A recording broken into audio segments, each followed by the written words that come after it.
को रिजर्वेशन का फायदा मिल रहा है तो मत उठाओ, क्योंकि ये आपका हक है। अब आपको उठाना है नहीं उठाना है ये आपकी जिम्मेदारी है। मेरी जिम्मेदारी क्या है? बताना आपको। मैंने सब कुछ बता दिया कि इजी से मीडियम क्वेश्चन को बजाइए, भूलिए नहीं, टेस्टों के माध्यम से पढ़ाई कीजिए। अगर नहीं पता तो क्रैश कोर्स मैंने दिया हुआ है, उससे पढ़ लीजिए। टीसीएस वाली किताबें पढ़िए आप और देखो सिलेक्शन होगा आपका। नमस्कार दोस्तों, पीसीएस गुरुजी में आपका स्वागत है। दोस्तों, आयोग ने 2021 यानी यूपी पीसीएस का जो एग्जाम 2021 में हुआ था उसका आज प्री का कट ऑफ जारी किया है। ये देख रहे हैं, प्री का कट ऑफ जारी किया है जो कि एग्जाम 2021 में हुआ था। ठीक है, अब इसके ऊपर ये कट ऑफ आप देख रहे हैं, डिस्कस करेंगे। कट ऑफ जो जारी हुआ है वो कुछ इंडिकेट करता है कि किस तरह से हमें अपनी प्रिपरेशन करनी चाहिए। तो आज का वीडियो आपको यह गाइड करने के लिए है कि जो आप 2023 के लिए तैयारी कर रहे हैं, किस तरह से अपनी प्रिपरेशन को आप अपडेट कर सकते हो। कुछ रेफरेंस यहां से मिल जाएगा, कुछ आइडिया मिल जाएगा कि किस तरह से हम अपनी तैयारी करें, कितने क्वेश्चंस को हम देखें, कितने क्वेश्चंस को हम टारगेट करें। तो पहले देख लेते हैं कि कितना कट ऑफ आया है, उसके बाद मैं आपको बताऊंगा कि आप अपनी तैयारी को किस तरह से मॉडिफाई करो, अपडेट करो, जिससे कि आप 2023 का प्री का एग्जाम आराम से क्रैक कर ले जाओ। और सच बताऊं मैं आपको, तरीका बहुत सिंपल रहेगा, उसको पूरा सुन के जाइएगा। तो वीडियो को अंत तक देखिएगा, बहुत कुछ आपको आज जानने का मौका लगेगा। तो शुरू करते हैं। पहले देखते हैं कट ऑफ क्या रहा है। कमीशन ने 2021 का जो कट ऑफ दिया वो कुछ इस तरह दिया। अच्छा, 21 के बारे में आपसे पहले बोल देता हूं कि 2021 का फाइनल रिजल्ट आ चुका है। लोगों के सिलेक्शन जिनको होने थे वो हो चुके हैं। 2022 का प्री हुआ है, मेंस हुआ है, अभी इसका मेंस का रिजल्ट नहीं आया है। ठीक है, और उसका जब मेंस का रिजल्ट आ जाएगा, इंटरव्यू हो जाएगा, और इंटरव्यू के बाद जब फाइनल रिजल्ट आ जाएगा, सब कुछ हो जाएगा, उसके बाद 22 का रिजल्ट आएगा, 22 का कट ऑफ आएगा। तो यूपी पीसीएस भी वही स्ट्रैटेजी अपना रहा है जो यूपीएससी अपनाता है कि पहले पूरा प्रोसेस हो जाए, उसके बाद हम कट ऑफ लिस्ट जारी करेंगे। ठीक है, इसमें क्या रहता है, इसमें जो विवाद होने की सिचुएशन रहती है वो खत्म हो जाती है। मान लीजिए कि कुछ को लोगों को लगता था कि नहीं मेरा कट ऑफ ऊपर आ सकता था, मेरे नंबर ज्यादा आ सकते थे, कमीशन ने कम कर दिए, तो विवाद खत्म हो जाता है। तो ये एक स्ट्रैटेजी है अपने को बचाने की। पहले क्या था, एक बार ऐसा भी हुआ है कि जैसे ही प्री का रिजल्ट आता था उसी समय पर कट ऑफ आ जाया करता था, लेकिन अब थोड़ा सा स्मार्टली उन्होंने करने लगा है कि अब थोड़ा सा टालने की कोशिश की जा रही है। लेकिन चलिए, खैर क्या होता है, देखिए कट ऑफ जो रहा है जनरल कैटेगरी का वो 115 नंबर रहा है। 115 नंबर अगर मैं क्वेश्चंस में इसको डिवाइड करूं तो जैसे कि हमारा होता है ना कि क्वेश्चन कि 115 को अगर हम 1.33 से डिवाइड कर देते हैं। ये 1.33 क्या है, चूंकि 200 नंबर का पेपर आपका होता है, ठीक है, सॉरी, और 150 उसमें क्वेश्चन होते हैं, 150 क्वेश्चन होते हैं, तो इसका 1.33 के आसपास आपका एक क्वेश्चन की वेटेज रहती है। एक 1.33 के बराबर आपकी वेटेज रहती है। अब इसमें कुछ क्वेश्चंस हट भी जाते हैं, कुछ कमीशन द्वारा गलत कर लिया जाता है, उसको भी हम कंसीडर नहीं करेंगे। हम मान चलेंगे कि एक क्वेश्चन की जो वेटेज है 1.33 है। ठीक है, और अगर हम 1.33 से डिवाइड करते हैं तो लगभग 86-87 के आसपास पहुंचता है। यानी कि जनरल कैटेगरी में 86-87 क्वेश्चन जो है आसपास पहुंचा हुआ है, मोटा मोटा समझ लीजिए। ठीक, 85-86 के बाद पहुंचा हुआ है। वहीं पर अगर हम एससी को देखेंगे, ये एससी वाला है, इसका जो आता है लगभग 72-73 पहुंचा। ठीक है, 82 जो है एसटी वालों का है, इसका लगभग ये थोड़ा सा और कम हो गया है, 60-65 के आसपास पहुंचा था ये। ठीक है, ओबीसी 113 है, तो लगभग इसी के आसपास पहुंच रहा है जो जनरल कैटेगरी के बाद। लेकिन हम आप ईडब्ल्यूएस को देख रहे हैं जो ये वीकर सेक्शन के लिए है, इसका कट ऑफ 117 है, जो कि जनरल कैटेगरी से भी ज्यादा है। जनरल कैटेगरी ओबीसी से ज्यादा है ईडब्ल्यूएस 117, यानी कि लगभग 87 क्वेश्चन के आसपास ये बन रहा होगा। ठीक है, तो ईडब्ल्यूएस करना सही रहेगा या नहीं करना रहेगा वो मैं बताऊंगा बाद में आपको। लेकिन फिलहाल देखिए कि 117 जो ईडब्ल्यूएस का है, 115 जो है जनरल कैटेगरी का है, ये मेन है, ये पुरुषों का है, मेन का। ठीक है, ये मेन का है। महिलाओं का जो है वो 110 है, लगभग 82-83 क्वेश्चन के आसपास। महिलाओं का 82-83 क्वेश्चन के आसपास बन रहा है। ठीक है, पुरुषों का 86-87, महिलाओं का 82-83 बन रहा है, और एससीज की बात कर रहे हैं तो एससीज में 70 to 73 एससी का बन रहा है, और जो एसटी की बात कर लेते हैं 60, 62, 63 बन रहा है। ओबीसी जो बन रहा है वो भी 86, 87 के आसपास बन रहा है। ठीक है, तो कुल मिला के ये है, ये बाकी एग्रीकल्चर वगैरह सब कुछ है, प्रधानाचार्य का है, उसको नहीं पढ़ेंगे हम लोग। अब देखिए, कुल मिला के देखा जाए 2-3 बातें मैं कहना चाहूंगा, बहुत ध्यान समझिएगा।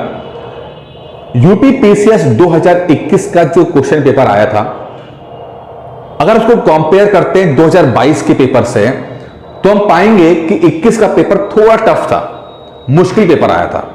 ठीक है, 22 का पेपर ज्यादा आसान लगा। अब ये पर्सन टू पर्सन होता है, व्यक्ति टू व्यक्ति डिपेंड करता है कि किसको आसान लगता है, मुश्किल लगता है, लेकिन ओवरऑल अगर देखा जाए तो 22 का पेपर थोड़ा सा आसान था, जैसे पीसीएस के पेपर होते वैसा था। ठीक है, लेकिन 21 का जो पेपर है वो थोड़ा सा कॉन्सेप्चुअल ज्यादा था, अलग हट के आया था। उसके बावजूद भी आप देखो कि जनरल कैटेगरी और ईडब्ल्यूएस ने लगभग 86-87 क्वेश्चन का कट ऑफ जो है वो प्राप्त कर लिया। उम्मीद बहुत कम थी, मुझे लगता था कि 85 से कम जाएगा। मैंने पुराने वीडियो में रखा भी था कि 83 to 85 के आसपास मैं हमेशा बोलता हूं, तो 85 के आसपास है, लगभग ये 85 के आसपास ही, 86-87 के आसपास है। इससे एक बात निकल के आ रही है, वो ये बात निकल के आ रही है कि जो लोग यूपी पीसीएस के अंदर आईएएस वाले जो स्टूडेंट हैं वो चीजें मुश्किल कर रही हैं। ठीक है, पेपर मुश्किल पेपर में भी अगर कट ऑफ ज्यादा जा रही है, तो जो लोग आईएएस की तैयारी कर रहे हैं, यूपीएससी की तैयारी कर रहे हैं, वो अच्छा खासा कट ऑफ को आगे लेकर जा रहे हैं, क्योंकि उन जहां पर कॉन्सेप्चुअल क्वेश्चन आएंगे, यूपीएससी की तैयारी करने वालों को फायदा मिलेगा। ठीक है, यही तो विवाद है ना। यूपीएससी वाले बहुत सारे लोग, आपके टॉपर्स भी जो हैं वो यूपीएससी की तैयारी करने वाले, दूसरे शहर के में रहने वाले लोग, दूसरे राज्य में रहने वाले लोग बन रहे हैं। कभी पंजाब के टॉपर बन रहा है, कभी आपका हरियाणा का टॉपर बन रहा है, ये दिक्कत आ रही है। ठीक है, चलिए, तो मुश्किल पेपर में भी आपका कट ऑफ है, तो इसलिए कह सकता हूं पीसीएस वालों के लिए चीजें मुश्किल हैं। फिर भी 85 क्वेश्चन के आसपास आप टारगेट लेके चलो, 85, 86, 85 to 90 क्वेश्चन के आसपास आप टारगेट लेके चलो कि आपको इससे ऊपर लेकर आना ही है। ठीक है, अच्छा, अब एक बात जो मैं कहना चाहूंगा आपसे कि अब ये 85 क्वेश्चन सही कैसे किए जाएं।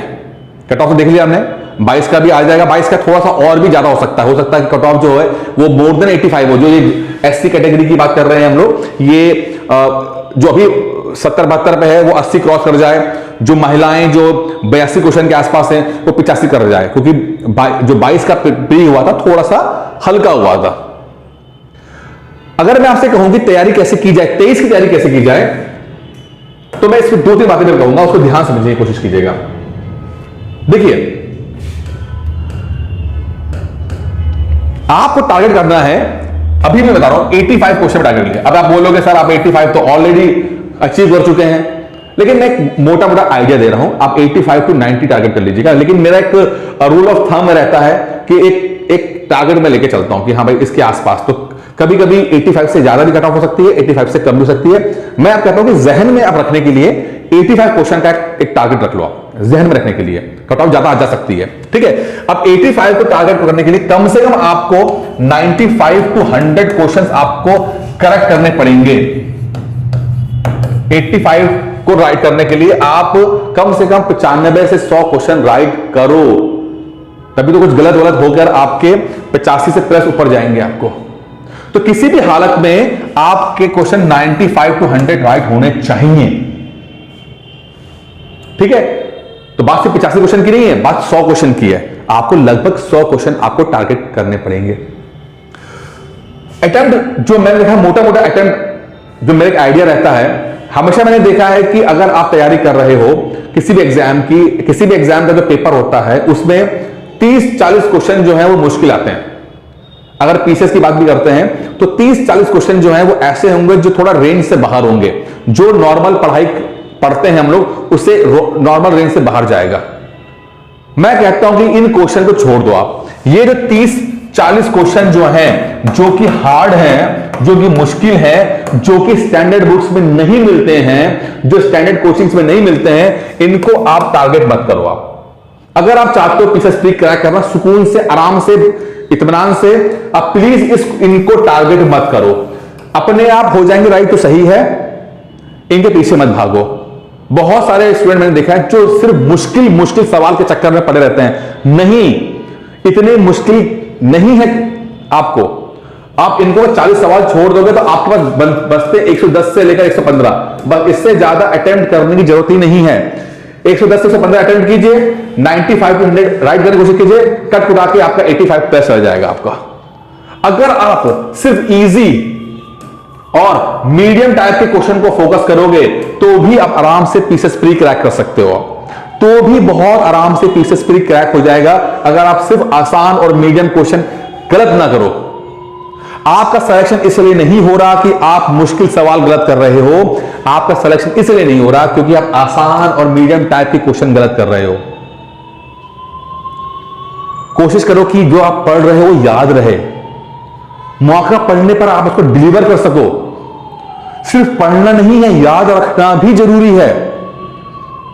कॉन्सेप्ट पे फोकस कीजिए, पहले स्टेप है कॉन्सेप्ट, उसके बाद है याद रखना, लर्निंग, मेमोरी तैयार कीजिए। अगर कॉन्सेप्ट कर रहे हैं तो कॉन्सेप्ट पे फोकस कीजिए और वो चीज हो चुकी है तो फिर याद रखने में फोकस कीजिए।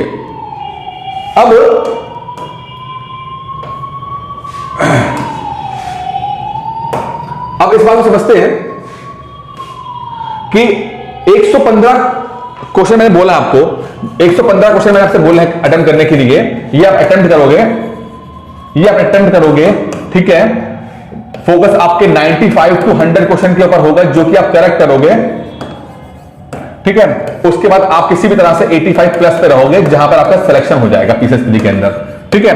क्वेश्चन मैंने बोला कि आपको इजी और मीडियम टाइप के क्वेश्चन जो होंगे उस पर फोकस करोगे बस आप, ठीक है। यानी कि जो स्टैंडर्ड किताबें हैं, जो स्टैंडर्ड तरीका है वो नहीं गलत करोगे। तो अब इसमें दो चीजें आएंगी, या तो आपके कॉन्सेप्ट गड़बड़ है, अगर आपके कॉन्सेप्ट गड़बड़ है तो आप कॉन्सेप्ट को क्लियर करो, या तो जो मैं बुक्स स्टैंडर्ड बुक्स हैं उससे पढ़ लो आप, कि स्टैंडर्ड बुक से आप कॉन्सेप्ट तैयार कर लो आप, ठीक है। बहुत हाई फाई किताबें नहीं पढ़नी, पीसीएस ओरिएंटेड किताबें पढ़नी है।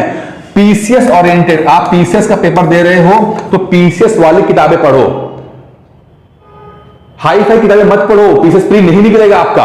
हाई फाई नहीं पढ़नी, सिंपल पीसीएस वाली किताबें पढ़नी है आपको, कॉन्सेप्ट बन जाएगा आपका अगर अपने आप पढ़ के बना सकते हो तो। और जब आपका ये हो जाए तो कोशिश करो आप कि रिवीजन करो, आप यहां पर ले जाता कोशिश करो कि आप रिवीजन करो। लोग रिवीजन ही नहीं करते हैं, लोग रिवीजन नहीं करते हैं। आपको क्या लगता है कि आप एक बार पढ़ोगे और जिंदगी भर याद रहेगा? नहीं, हमारा दिमाग भूलने के लिए बना हुआ है, वो भूलेगा चाहे आप कुछ कर ले जाओ।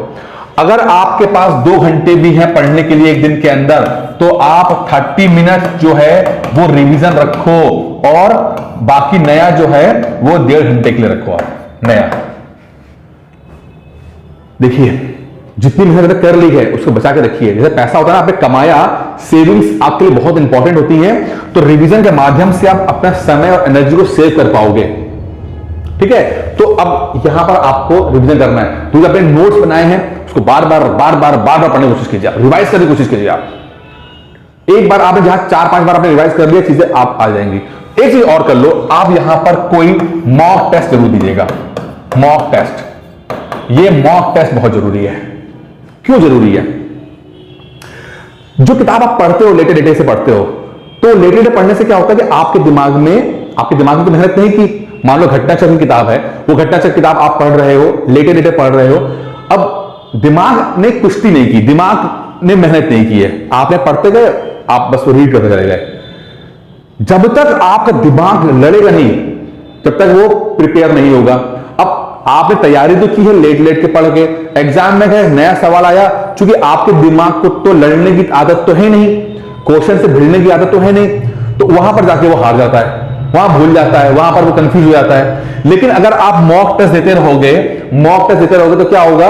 मॉक टेस्ट देने से ये हो जाएगा कि आप दिमाग को तैयारी करते, प्रिपरेशन होती रहेगी आपका दिमाग हर क्वेश्चन के ऊपर दिमाग लड़ाएगा, कोशिश करेगा, सॉल्व करने की कोशिश करेगा, यहां से कॉन्सेप्ट लेगा, वहां कॉन्सेप्ट लेगा, इधर कॉन्सेप्ट लेगा, जो भी आपने पढ़ा होगा, सुना होगा, देखा होगा, उसको यूज करके उस सवाल को राइट करने की कोशिश करेगा। और इस पूरे प्रोसेस में आपका रिवीजन होगा, चीजें आपको याद आना शुरू हो जाएंगी। तो मॉक टेस्ट बहुत जरूरी है, बिना मॉक टेस्ट दिए मत जाइएगा। कोई अच्छा टेस्ट सीरीज ज्वाइन कर सकते हो, किसी की ज्वाइन कर लीजिएगा। फिलहाल मैं अपनी बता रहा हूं, मैं आपको 150 टेस्ट की मॉक टेस्ट दे रहा हूं, मैं लगातार में दे रहा हूं। वैसे डिस्क्रिप्शन में ये लिंक मैं बता रखा है। 150 टेस्ट में, जिसके अंदर आपको हफ्ते में 4 टेस्ट होते हैं, हफ्ते में 4 टेस्ट होंगे। 3 छोटे टेस्ट होंगे, जिसको हम एसटी बोलते हैं, जो कि 25-25 क्वेश्चन घटना चक वाले क्वेश्चन होंगे, यानी घटना चक को भी याद करा देना है। आपने घटना चक पढ़ी होगी, मैं घटना चक याद करा रहा हूं। मैं आपको एक क्वेश्चन घटना चक का टेस्ट के माध्यम से होगा, और फिर एक फुल लेंथ टेस्ट हो जाएगा संडे, जो कि जिसके अंदर फुल लेंथ होगा, जिसके अंदर नए क्वेश्चन हो जाएंगे, नए क्वेश्चन, एडवांस क्वेश्चन, क्योंकि जरूरत तो नहीं है ना, घटना चक क्वेश्चन रिपीट हो जाएंगे, नए क्वेश्चन भी तो आ सकते हैं, एडवांस वाले भी आ सकते हैं, वो कहां सीखोगे आप। तो टेस्ट सीरीज के माध्यम से आपका आराम से बड़े तरीके से हो जाता है, और ज्यादा फीस भी नहीं है, मात्र 1500 रुपए के टेस्ट है। तो डिस्क्रिप्शन में लिखा हुआ है, नंबर लिखा हुआ है, जाके कॉल कर लीजिएगा, बात कर लीजिएगा मुझसे। अब जिनकी कॉन्सेप्ट भी गड़बड़ है, जो कह रहे सर जी मुझे समझ में नहीं आ रहा, कॉन्सेप्ट नहीं आता, तो मैंने कहा कि भाई किताब पढ़ लो, आप स्टैंडर्ड बुक्स पढ़ लो आप। अब आपको लगता है कि नहीं यार सर इतना समय नहीं मेरे पास पढ़ने के लिए, इतना मैं पढ़ नहीं पाऊंगा, ठीक है, तो उनके लिए 2 काम मैं करूंगा। पहला काम तो मैं करूंगा कि एक वीडियो में लेकर आऊंगा, जिसके अंदर आपको जितने भी इंपॉर्टेंट टॉपिक्स हैं, इंपॉर्टेंट टॉपिक हैं, वो सब मैं आपको बता दूंगा कि किन की संभावना, क्योंकि मेरे ट्रेंडिंग वाला वीडियो बड़ा सफल हुआ है, इसमें मैंने आपको बताया किस तरह से ट्रेंडिंग टॉपिक जो हैं वो ही आते हैं, वो वाला वीडियो मैं आपको लाके दे दूंगा, जिसमें सभी इंपॉर्टेंट टॉपिक्स होंगे, बता दूंगा, आपको वो टॉपिक को याद कर लेना, ठीक है। 300-400 टॉपिक ऐसे होते हैं जिन पर फोकस करना होता है, 300-400 फोकस करोगे आप, 100 क्वेश्चन आपको राइट करने होते हैं, बस आपको करना क्या है, सिलेक्शन हो जाता है, तो मैं आपको कर दूंगा। लेकिन अगर आपको लगता है कि नहीं सर एक तरीके से पढ़ाई करनी है, हमें इस बार सिलेक्शन पाना ही है तो पाना है, हमें कोई रिस्क नहीं लेना, तो उनके लिए मेरा क्रैश कोर्स चल रहा है, क्रैश कोर्स है, ठीक है। 150 दिन का क्रैश कोर्स है, 150 दिन का कोर्स है, जिसके अंदर आपको पूरा प्री पढ़ाया जाएगा, पूरा प्री की गारंटी दी जाएगी। इसमें आपको video plus PDF plus test, जो 150 टेस्ट मैंने बोले हैं, सब इसके अंदर आ जाएंगे, वीडियो पीडीएफ टेस्ट, हर चीज याद कराई जाएगी आपको, 100% सिलेक्शन होगा, ये मैं गारंटी देता हूं। फीस बहुत कम है, 2999 रुपए, इससे ज्यादा तो आप फालतू किताबें खरीद लेते हो। करंट अफेयर्स भी इसी को मिल जाएगा आपको, कुछ भी एक्स्ट्रा नहीं करना आपको, खुद पढ़ सकते हो, खुद पढ़ लो, लेकिन मॉक टेस्ट जरूर देना, और नहीं है तो क्रैश कोर्स ज्वाइन करो। अभी 6 महीने हैं, मैं गारंटी दे रहा हूं, 6 महीने में पीसेस प्री निकाल लोगे आप, ये इसकी गारंटी मेरी गारंटी है। अब बस मेरी बात मान लेना, जो प्रोसेस बनाया है उसको प्लीज फॉलो कर लेना। अब सवाल आता है कि सर ईडब्ल्यूएस क्या कहते हैं। 2 साल पहले की बात है, जब 2-3 साल पहले की बात है, जब ईडब्ल्यूएस आया था, तो उस समय मुझे बड़ी शंका हुई थी कि यार ये तो बड़ा मसला है, क्योंकि उसके अंदर जो क्राइटेरिया रखा गया था वो 1 लाख से रखा गया है कि जिनके पास 8 लाख तक की संपत्ति होगी उन सबको जो है हम उससे नीचे वालों को जितने भी है हम जो है ईडब्ल्यूएस में डाल देंगे। हमारे देश की हालत यह है कि अगर आप 25,000 रुपए कमाते हो, 25,000 रुपए कमाते हो, तो आप भारत के टॉप 10 रिचेस्ट लोगों में आ जाओगे। 25,000 का मतलब होता है 3 लाख, 25,000 का मतलब होता है 3 लाख सालाना, ठीक है। तो अगर 3 लाख सालाना कमाते हो तो आप टॉप 10 भारतीयों में आ जाओगे। यानी कि अगर मैं 8 लाख का भी कैटेगरी ले लूं तो अगर 5% में डाले तो आप टॉप 5%, यानी कि 95% जनता जितनी है वो ईडब्ल्यूएस में आ जाती है। कहने का मतलब सिर्फ यही है। अब ईडब्ल्यूएस भरना सही है गलत है ये आपके ऊपर है, लेकिन जो सरकार ने क्राइटेरिया दिया हुआ है, सरकार अभी ना काम करती, सरकार भी झुंझुना पकड़ा देती है, ढंग से स्टडी नहीं करती है, क्योंकि वोट बैंक की राजनीति भी हावी होती है कि ज्यादा से ज्यादा लोगों को लेने के लिए, उसमें ये पर्पस से डिफीट हो गया। 95% लोग यार ईडब्ल्यूएस में आते हैं, अगर टेक्निकली देखा जाए 8 लाख तक की वो होना चाहिए और जो क्राइटेरिया रखा गया है, नहीं 95 तो 90% तो कहीं नहीं गए। तो सभी लोग इसी कारण है कि ईडब्ल्यूएस की जो है कट ऑफ आपकी बाकी जगह से ज्यादा होती जा रही है, और ईडब्ल्यूएस में से माध्यम से क्रैक करना डिफिकल्ट होता जाएगा, जो कि अभी हमने कट ऑफ में देख लिया। 10% का रिजर्वेशन है, तो 95% लोग जो हैं वो 10% के रिजर्वेशन के लड़ रहे हैं, तो कंपटीशन तो होना ही है। अब करना है नहीं करना है ये आपके ऊपर है। मैं ये नहीं कहूंगा कि आप अगर आप आपको रिजर्वेशन का फायदा मिल रहा है तो मत उठाओ, क्योंकि ये आपका हक है। अब आपको उठाना है नहीं उठाना है ये आपकी जिम्मेदारी है। मेरी जिम्मेदारी क्या है? बताना आपको। मैंने सब कुछ बता दिया कि इजी से मीडियम क्वेश्चन को बजाइए, भूलिए नहीं, टेस्टों के माध्यम से पढ़ाई कीजिए। अगर नहीं पता तो क्रैश कोर्स मैंने दिया हुआ है, उससे पढ़ लीजिए। पीसीएस वाली किताबें पढ़िए आप और देखो सिलेक्शन होगा आपका। दोस्तों इस वीडियो में इतना ही था। उम्मीद करता हूं वीडियो पसंद आया होगा। धन्यवाद।